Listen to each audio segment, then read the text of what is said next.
The Real Estate Show continues here on KMED this weekend. Pete Belcastro, one of the real estate guys with you, and thanks for joining us on this first weekend of November of 2014. And well, for Joe, he usually, it's the start of the holiday season for us here on the Real Estate Show. We go from Halloween to the Super Bowl as our holiday season, so we're underway now. So things will be pretty exciting, I suppose, as we get in towards all of this stuff and see what happens with it.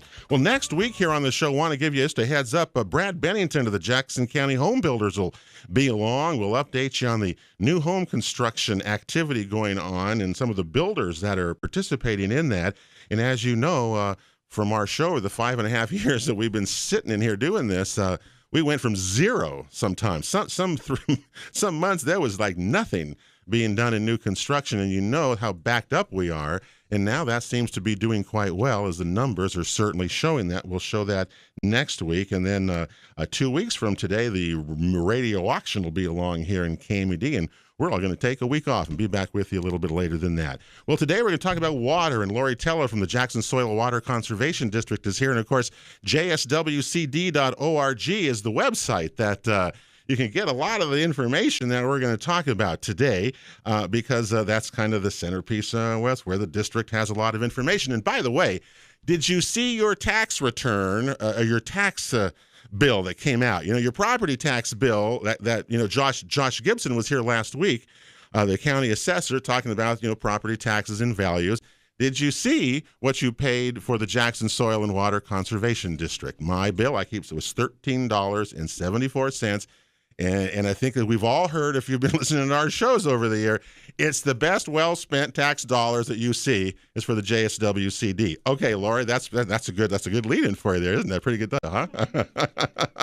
I like that. Here we are. Yeah. Anyway, it pays. So, tell me what you guys have. You got some projects that you want to share with us that have some value to people in terms of values of your property and how we do those things. So tell us what you got cooking, because the three of you kind of are involved with this together, and which is an interesting group, really. Pete Cislo and Julie Smitherman and Lori Tella. So tell us what you got. Sure. Well, as you know, this was a dry year for everybody here in the Valley, and it brought a lot of attention to drought, and we got a lot of calls about drought and started to realize that there's a need for demonstrations of what you can do at your own property, whether it be rural or urban. And so with all the calls that we were getting, an opportunity came up to do a demonstration at North Mountain Park. It's a nature center in Ashland, and it is what we're doing there is a water-wise demonstration. And so it's a pretty simple demonstration. The park already has wonderful gardens to stroll through. They have a beautiful stream. They host a lot of educational festivals throughout the year. But this particular site is going to be a combination of artificial turf and permeable pavers. Artificial turf and permeable pavers. Now, Julie, you got something to do with this. Tell me your role in this from the City of Ashland or the Water Conservation Division. Yes. Well, again, like Lori was saying, is that we had a lot of concern with the drought. And so we really thought about alternative landscaping options for our customers. And we decided that we really needed a place where customers could go and take a look at this artificial turf and find out if they liked it. They could go, they could feel it, they could touch it, they can look at it, and then decide whether it's right for them and their property. Now, when you say artificial turf, are you talking about like turf like I can go see on the football stadium, is that what you're talking about here? Well, yeah, artificial turf, it is a man-made grass substitute, but I think a lot of people still think of the Houston Astrodome when they think of artificial turf. They think of AstroTurf. Yeah. But we've come a long way since the 1970s, and I think I'll let Pete speak to that a little bit more. Well, I'll tell you, I was just at Stanford University last weekend and walking on the Stanford campus, and I was amazed when I got there how green a lot of it was, because there's no water in California and stuff. And I said, gosh, that's really weird. So much. It was artificial, big fields just of artificial. This is just not real. Right. The quality and the variety of turf that's available these days have really taken a lot of people, piqued a lot of people's interest, and you've seen it more and more in residential properties these days. So, Pete, what did they do? So they got a hold of you, Yes. and your role then in this is you have the stuff that makes this work, right? That's right. Obviously, so you're dealing with the different materials now that are being used for these projects, right? Absolutely. Okay, tell us what some of those might be. Sure. First of all, synthetic grass came about in the 1960s to help inner city school kids have grass. That's really how Is it that came where it about. started? Okay. And then there was some schools in Maine that put it in, and then the Houston Astros were the first major team to put it in for their fields. Mm-hmm. But artificial turf, just like Julia said, has changed so much over the years. I encourage people when they come into our store to take their shoe off and to walk on it and see how it feels, because it even has last year's thatch underneath. So it's a highly improved product. But the idea here in this demonstration plot is its permeability. It'll drain 40 gallons per hour. Mm-hmm. So along with the permeable pavers, all that water doesn't leave the site, go down the drain and out into the creek. It goes into the ground right there at the site, which is healthy. When it goes in, so tell me how this goes, because I'm a dummy. Okay, everybody knows that, and so I'm trying to think of how this would work in my yard, or how this would work in my where I'm at. Does the water, because we've heard Lori say for several years, we have issues with stormwater and stormwater going into the creeks, correct? It doesn't get filtered. It goes straight into the creek. Straight into the creeks. So by doing, and if I have lawn, or I have just regular lawn, grass lawn, doesn't the water soak down into it, and that takes care of that there mostly? Is that wrong? It does. Grass is an actual real grass is great. It's a plant. It synthesizes. It's a good addition to any home landscape. What's interesting about lawns is there is a lot of maintenance. There's a lot of getting out, getting involved. So you're actually mowing, using oil, and then you're also putting on pesticides and fertilizers and additions, and all of that can also run off the landscape. And if you don't have efficient irrigation as part of your plan with your lawn, that's going to end up into the street. It goes right down in the storm drain, just like rain. Okay, and so that carries pesticides into the stream. Well, I agree with you there, and I know that's a big issue in lots of, still not up in the air, and some cities haven't resolved their stormwater drain issues. I realize that.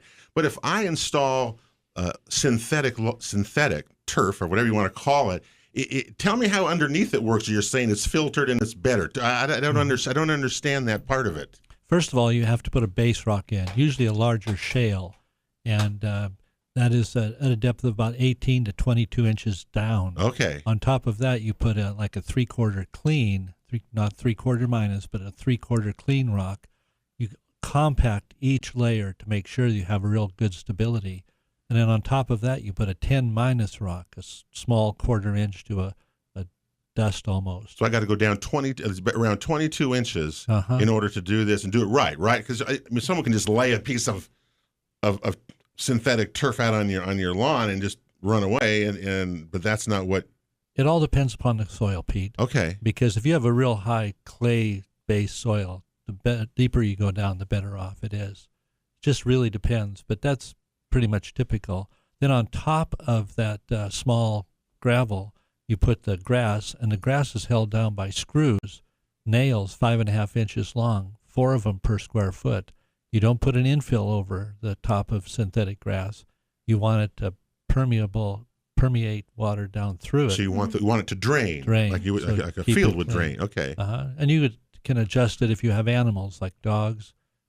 You put on a zeolite. It's a natural product made from volcanic ash that absorbs the smell of the ammonia in the urine. Mm-hmm. So dogs love it. They do. They really, and so do deer. And deer don't eat it. And deer don't eat it. Right. Yeah. So did you build something then at North Mountain Park to show this up? What did you build there then so we can actually see it, Julie? Well, we did. So we built a little demonstration site. How big is the actual? What were the square footage? 410 square feet. Okay. 400 feet. Okay, it's not a large area, but it's enough for people to get an idea of what it could look like in their own landscape. Okay. And so the idea was that the city of Ashland just launched our lawn replacement program this summer. Yes. Yes. I read about that. Yeah, the and lawn replacement program. And that program is just to encourage customers who maybe have lawns that are taking way too much water, lawns that maybe aren't functional for them anymore, and removing that lawn, replacing it with drought-tolerant plants and mulch, and then retrofitting their irrigation systems. But along with the program, we're also allowing people to put in pervious pavers and artificial turf. Now, the pervious paver, is that the same thing we were talking about as the turf underneath? Or tell me what pervious paver, what does that mean? Same idea, same concept. It's a paver that has a wider sand ridge on it that separates the pavers from each other to allows the percolation of water to go down. What does that mean? I don't understand that. Each paver has... What's a paver? A paver is a concrete product that is pressed. Ours are 10,000 to 12,000 pounds per square inch. Basically, they're nice-looking bricks. They're bricks. There you go. Oh, okay. Yeah, they're good-looking bricks is what they are. They're a special brick. Yeah. They're a special brick. Okay, all right. So did you do the same thing? Okay, now what is it? So this allows water to seep through again as well? We outline the grass with the permeable pavers, so you can see both of them in action and how they complement each other, and also solve a problem because this site is done on a bend, and the city parks people were having problems getting a truck around there. So now they get to drive their truck on part of the pavers, and they don't have to worry about hurting anything because the pavers will support that. I'm really proud of the city of Ashland. That's why we chose that site, because they were having a difficult time getting the grass to stay green in that area. They were having trouble maintaining it, and so we decided that would be an ideal spot to try this demonstration. I know you've had other demonstrations in terms of mud that rural properties, suffer so much at times, and we've learned that the I don't know I can't remember what those were called, those mud barrier kinds of things that you could actually put along your properties to where, and in your barns and area to where the mud is not, what it was. I mean, so there's really a lot of. It's like a hoof grid system. So there's a lot of different pavers, and I think this was a wet area too. It was not draining, and so that's sort of what we look for in a project at Soil and Water. Is we'll look for a natural resource concern, an area that's not functioning, and it actually presents itself as an opportunity now to address it in a new way. So we could look at the set of tools we had available, look at all the different types of things you can do, and we picked these two as a choice. To show off. And those are the two. By the way, we're with Lori Tella from the Jackson Soil Water Conservation District, Julie Smitherman from the City of Ashland's Water Conservation Division, and Pete Cislo from Leave Your Mark. And you're also, I know, on the Home Builders Board of Directors, aren't you? That's right. Yeah, so I mean, you've been around doing a lot of different stuff. Are people, we talk about synthetic stuff for your yards. Is that the new future? The reason I say that, I was down in California, and it seems like talking to people down there, that the days of green lawns and lots of water seem to be over. I mean, in their minds. And so I see it more as an option. More as an option. Yeah, okay. It really is. Because like you have a big, large tree in your yard, you can't go grass underneath. You can have synthetic lawn. But it's just another option for the home builder or the homeowner. And works very well. But what about, you got to get more people involved with it, though. And how do you do that? How do you get more of that? Because I think it's going to be the future, personally. I think that the days of just run amok with water on your properties and things like that, it was just by price-wise and supply, over time is going to change. And the impact on the environment. What's that? The impact on the environment. Yes. I think Lori really hit the nail on the head about that, because those pesticides, millions of particles go into our drain system, and they shouldn't be. And that's probably one of the biggest issues around. I suppose there. Yeah. Yeah. And with the improvements on artificial turf, and again, artificial turf and synthetic turf are pretty much interchangeable terms. It really has a lot of advantages, and I think that as we're continuing to see more and more drought problems throughout the country, there's a lot more people embracing the idea of this artificial turf. And it does have a lot of advantages, like Lori was saying. One, of course, it reduces your need for water. That's probably the biggest. But it also eliminates the need to use fertilizer and pesticides. It reduces carbon emissions from using lawn equipment. There's less weeding that you need to do. And like we were talking about, it's permeable. So it means that water can infiltrate into it, and it drains quickly. so you don't have water pooling up, and you don't have a soggy mess, which means you can use it all throughout the year. Mm-hmm. Who can do the work for these kinds of things? Who's out there? Are there landscape architects? If someone's interested in these kinds of things, I think more and more people are.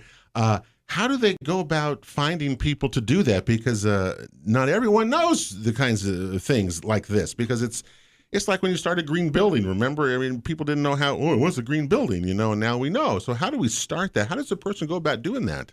Well, I think that we're starting that now, just by getting the word out with this demonstration site, by starting the lawn replacement program, because we offer a lot of information about artificial turf, the advantages. Again, like Pete said, it's an option. It may not be for everyone. It may not work in everyone's landscape, but it is an option, and we'd like for people to go and take a look at it. And that's the cool thing about it is it gives you choices, and you can decide how much you want to spend on water, whether you kind of want plants and stuff like that. The smart money's got to be the future. The past just isn't going to work anymore, I think, in terms of landscape and water and everything, is what we're so used to. Hey, the Real Estate Show continues here on KMED this weekend. Don't you dare go away. The show repeats 9 o'clock Sunday. We're back in a minute. Real Estate Show rolls along here on KMED AM and FM this weekend. Pete Belcastro with you. Joe's got the weekend off. We're back next weekend here with Brad Bennington from the Jackson County Home Builders Association. We'll give you an update on home building activity. A lot of stuff going on in lots of places, which is encouraging because, rentals, we still have such a low rental vacancy rate. So, all those things balance out. As you know, the market is really an interesting thing. Of course, we're here today with the Jackson Soil Water Conservation District at jswcd.org is the website for things we talk about today, all things about being good stewards of land and water around Jackson County. And I have to say, over the years of doing this show with the district and all the people that we've met over this time, is that a lot is being accomplished in terms of using water better. I mean, I really do, Lori. I mean, I've heard so many stories. We've seen pictures in projects that the district has done, and they really have a good track record. It's really kind of exciting to see, I think, anyway. And there's a lot of tools out there to use, and it's amazing how the industry responds when the dollars start showing that there really is a lot to be. You can save money, you can make money with a smart landscape. And all the people still coming up in our valley in terms of looking for rural properties, in terms of real estate. The issues, of course, people want water and people want to be organic farmers, and we're seeing a lot of young people doing this, and it's really transforming our valley. From when Pete and I were young guys, probably here, it was a lot of orchards, and those are disappearing, and vineyards and the kinds of things, and farm to table, all these kinds of things are really important to us here. That's why we live here. It's why our valley is is such a wonderful place, as you know. Well, we did make it through the drought year in many ways pretty good. I thought that the managers of the water here, from the irrigation districts and the people who manage the water, really did a fabulous job this summer, and we've acknowledged that many times. That was a tough job to do, not knowing what was going to happen. They did a pretty good job. We've come through it now, but we still got to save water. And I know one of Lori's big things and Julie's too, is projects and things that people can do in their own yards and their own properties to save water, and it goes a long way. So what might some of those be? Sure. So we are not out of the woods yet. We're really dependent on snowpack. Yeah. And so last year we actually had the lowest snow level measured ever on Mount Ashland in all history. So I really think it's important to remember that we still need to get snow. And just because we're getting rain does not mean that we're out of the drought. Until we start seeing snow, we're still going to have some water quality and quantity limited areas. Mm-hmm. And so there's a lot of tools out there, everything from the stormwater management, rain gardens, permeable pavings, like we've been talking about on your property, to the water-wise practices. Mm-hmm. And I suppose we've got to continue to do what? Yeah, well, Ashland has a lot of programs that we offer, and I was talking about the lawn replacement program, and that's we do give 75 cents per square foot of of lawn removed. 75 cents per square foot Yes. of lawn removed. Yes. Okay. That's up to 1,000 square feet, and then there's tiers after that. But, all right. Has anybody taken advantage of it, Julie? Has anybody actually replaced their lawns? Yes, actually. Really? I'm looking at You're all saying almost yes. 100 applications just this summer. Dude, And that is a lot. I mean, some people might think that's not very much, but it really is a lot. And the average savings from those customers is between 3,000 to 5,000 gallons per month in the summer months. We've actually had a range, and the lowest was 1,000 gallons in savings, and the highest was 10,000 gallons in savings per month. Per month? Yes. By changing? By removing lawn and replacing with drought-tolerant native plants. Pete, did you do some of the work on any of these things, or tell me, Yes, saw something? Tell me what the kind of one would have been like. Oh, there's no set person. No, I understand that, but just kind of give me an example. We did a job in Ashland where the customer came in and replaced about 1,400 square feet of lawn, and just as excited because he doesn't have to mow, he doesn't have to feed, water his grass, but more importantly, it inspired him to update all the other landscaping, and reducing the amount of water there saved him more money. Mm-hmm. And it was like a vicious circle. He saves money, he's going to buy more plants, so we had to cut him off. After a while. So we're actually seeing patterns in Ashland. Neighborhoods are catching on, and so one or two people make the conversion in the neighborhood, and then neighbors get together and they say, how did you do this? And so now in some neighborhoods we have 5 or 6 because there were so many yards that were brown, and then all of a sudden you come upon one that might look green, and you're saying, where did that come from? And it's probably a synthetic lawn. We ripped off our turf at the office as well. So in Central Point, we finally got around to ripping all of the grass out of our new building. Yeah. And kind of walking the walk. And so what we did wasn't synthetic turf, but we took another approach of native plantings and trying to get a water-wise landscape. So we got about 70% natives, and got, it's some kind of a myth that you need to have 100% native plants, but we had about 70%. And even if you convert, I think, about 30% of your lawn to water-wise, you'll start seeing water savings. Mm-hmm. And so we were going to track that as an experiment and kind of see how much water we can see. So we ripped up a lot of the grass. Yeah.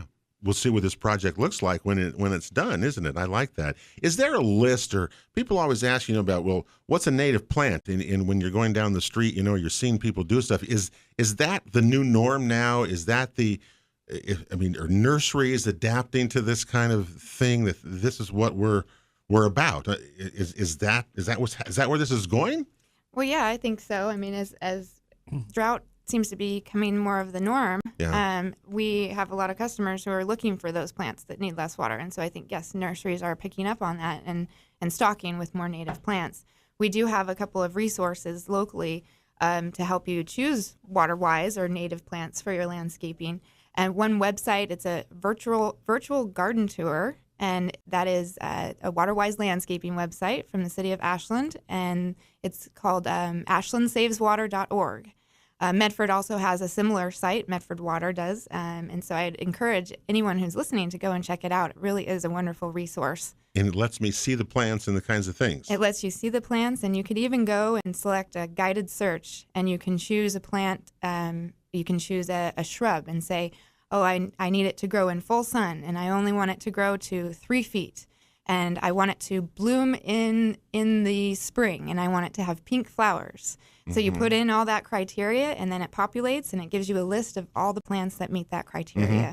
I think that in terms of resale of properties and values of properties, that the people who the owners who have taken these steps are going to see their value remain what they want for it when they go to sell it, because they've taken these steps in this type of situation as we go through year after year of this, which makes a lot of sense. Absolutely. So when you think of that, that's going to be the market part out of this as well. Mm-hmm. Lori, you've always, I know, taught rain barrels and want people to do that and get these together because it saves water and it stops water going into the storm drains, et cetera, et cetera. How is that going? Are you seeing did you have some success this last summer with this? People get ready for this? Because I've actually seen a couple rain barrels as I've shown property now that I didn't see before. Sure, yeah. We've had Gold Hill, actually. The city decided to put up a demonstration right in the front of City Hall. So they have a rain barrel set up, and they invited people down for classes on how to do this practice. And I guess it saves on the infrastructure for the city of Gold Hill over the years. I mean, they have a lot of water in the storm drains and a lot of water going to water treatment plants otherwise. So it's a win-win. It's a cost savings. So if you can manage and treat the water on site, you'll see some benefits. So it's similar. You are adding mulch, and mulch actually acts like a sponge and holds the water in place.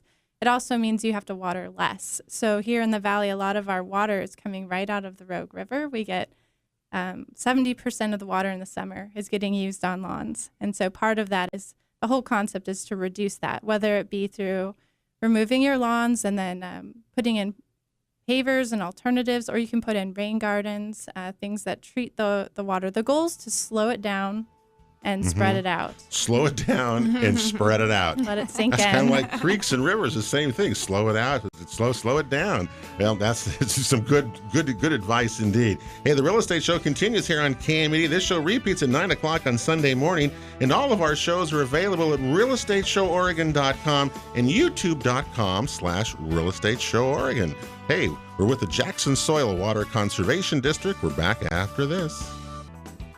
The Real Estate Show continues here on KMED this weekend, the first weekend of November. Hope your Halloween was good. Hope you're going to have a good weekend and all sorts of things like that. Hasn't the weather been nice, though, since we got some, cool? It's been beautiful. A little rain. I think we all appreciate that, and hope to see some snow pretty soon. That would be really good. But we're still early. It's still, November. It's time now, isn't it? It's snow time.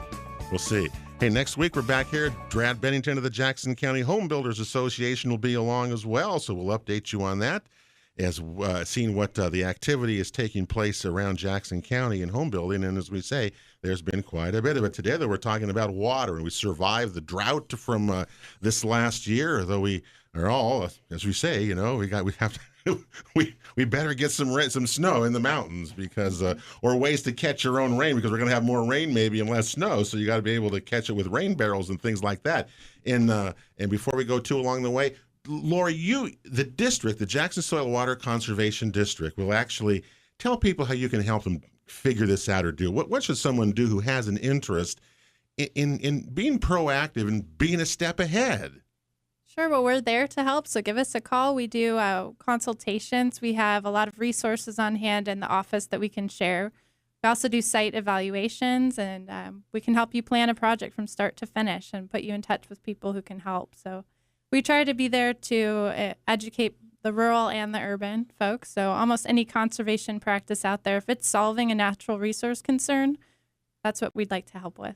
And that's everything from seriously catching your own rain, which reduces your flow into the storm drains and things like that. It gives you extra water, et cetera. I mean, there's lots of benefits from this.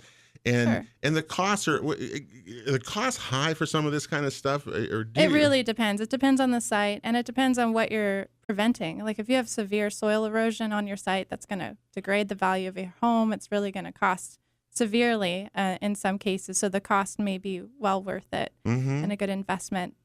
Well, I can say I'm seeing more rain barrels around, and that's really a good thing. I think the city of Ashland's in the Water Conservation Division, I've had them at my house. We've done audits and all sorts of things with the whole department there, Julie, and it's really active. And I think what Ashland shows is that conservation can actually do wonders when people really put their mind to it, and everybody has to pull together. And we saw that this summer. We saw the community come together as a whole and make a change. Instead of waiting for mandatory restrictions, the community just said, we're going to do it on our own. Yeah, and one of the incentives is that the price is so high, you better, or you're going to pay up the nose for water, as opposed to the Medford Water Commission people who pay a lot less than we do. And we did get out there, and we went out on the road, and we did a lot of presentations, and we gave out a lot of indoor supplies such as shower heads and bathroom faucet aerators, and We gave away moisture meters for the landscape to test the soil moisture. And so we had a lot of great events where we were able to spread the word about what the situation was and then what you could do as a resident to cut back on your water use. Yeah, it's a remarkable program. And the two things that just amazed me over this last summer was, well, first, one of them was the TAP project. The Talent Ashland Phoenix Water Project was completed into Ashland. Thank goodness. Yes. Years late, but it was there. I mean, it's done. And the fact that when it was Labor Day and the pool at Reeder Reservoir was like at 100%. That's just amazing. I mean, for those of us who follow water and things like that, that was quite a deal. Well, we thought it was important to keep that reservoir as full as we could, as long as we could, just in case we didn't get these rains that we're having in October. And does the city have anything else that they do, other projects that people can take advantage of us too? Well, we do have a lot of indoor opportunities as well. We have rebates for toilets and washer machines, dishwashers. We give away shower heads and aerators, like I said. We also, in the summertime, and the program really starts in the spring, we offer irrigation evaluations where we will come out and we'll look at your irrigation system and give you tips and advice on how you can make it run more efficiently. That makes a lot of sense to people, doesn't it? It is a free service. And that's a free service as well. So you can call the JSWCD and they will help you plan something, come out to your place and look at it and give you some ideas of where to go and who maybe to help do those things. You're the same way at the City of Ashland. Medford Water Commission also has a service. I was going to say, like so does the Medford Water Commission. Yep, so if you live in the Medford area, call Medford Water Commission. If you live in Ashland, call City of Ashland.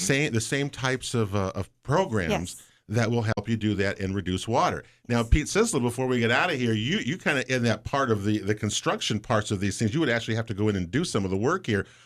Are you finding that people are wanting this, that this is a good thing happening to you in your business wise in that particular area? Absolutely. We also offer free home consultations where we come out and help you design, and if you're going to implement it, if you're going to put it in, we'll loan you the tools and help you make sure you put it in correctly. But absolutely, it's a win-win, has been mentioned here before already. Yeah. So if I wanted to, if I had this idea that maybe I should reduce my lawn or something and put it artificial or with synthetic, whatever the word I should use for that yet, that you'll have somebody come out and give you an estimate of what that would be or what that could look like, and the pavers and the permeables, kinds of things like that. Absolutely. Yeah. Take it right from the beginning and help you walk through it. Under new construction, because I know you're involved with that, are you seeing new home buyers taking a second look at that type of thing now? Absolutely, because our product will give you LEED certification credits. Okay. Yeah. And what does that do? LEED certification. Just tell people what that is. Well, it helps reduce the cost of the project, and because you get rebates for building it correctly. And so landscaping is also part of that. Exactly. Oh, see, I didn't realize that. I always thought that was just in the house, the appliances or the air conditioning unit. But you're saying it applies, the LEED certification can apply to the outside as well. That's right. Oh, see, didn't even know that. That's additional good. savings. I was going to say that would be a pretty good thing. And a cost before we get out of here.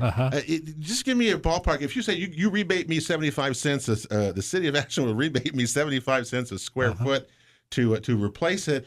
Tell me what an average might be to put it in. Permeable pavers are like 15-20 cents more per square foot than a regular paver. So there's really not that much of an increase for permeable pavers. Now, synthetic lawn is different. In fact, it's much like carpet. When you go buy carpet, you want so much nap, etc. So just like in our synthetic grass area, it ranges. It ranges. Yeah. But you'll help them put it together, and people are doing it. Absolutely. We'll have to have a tour. We're gonna have a tour one of these days of just landscape synthetic, homes, properties that have actually done this and see what they look like. That'd be kind of fun, Julie, wouldn't it? That would be a lot of fun. I have a lot of applicants who I think would be willing to volunteer. We've got 100 people wanting to replace lawn. That's amazing. Hey, you three, thanks for being with us. We appreciate it. We'll talk with you soon. Don't forget, you can check out all the classes at the jswcd.org website. Hope you have a good weekend, everybody. Pete Belcastro here. We'll talk to you next week with Brad Bennington of the Home Builders Association. So, as we say, have a great week, everybody, and God bless. We'll see you next Saturday.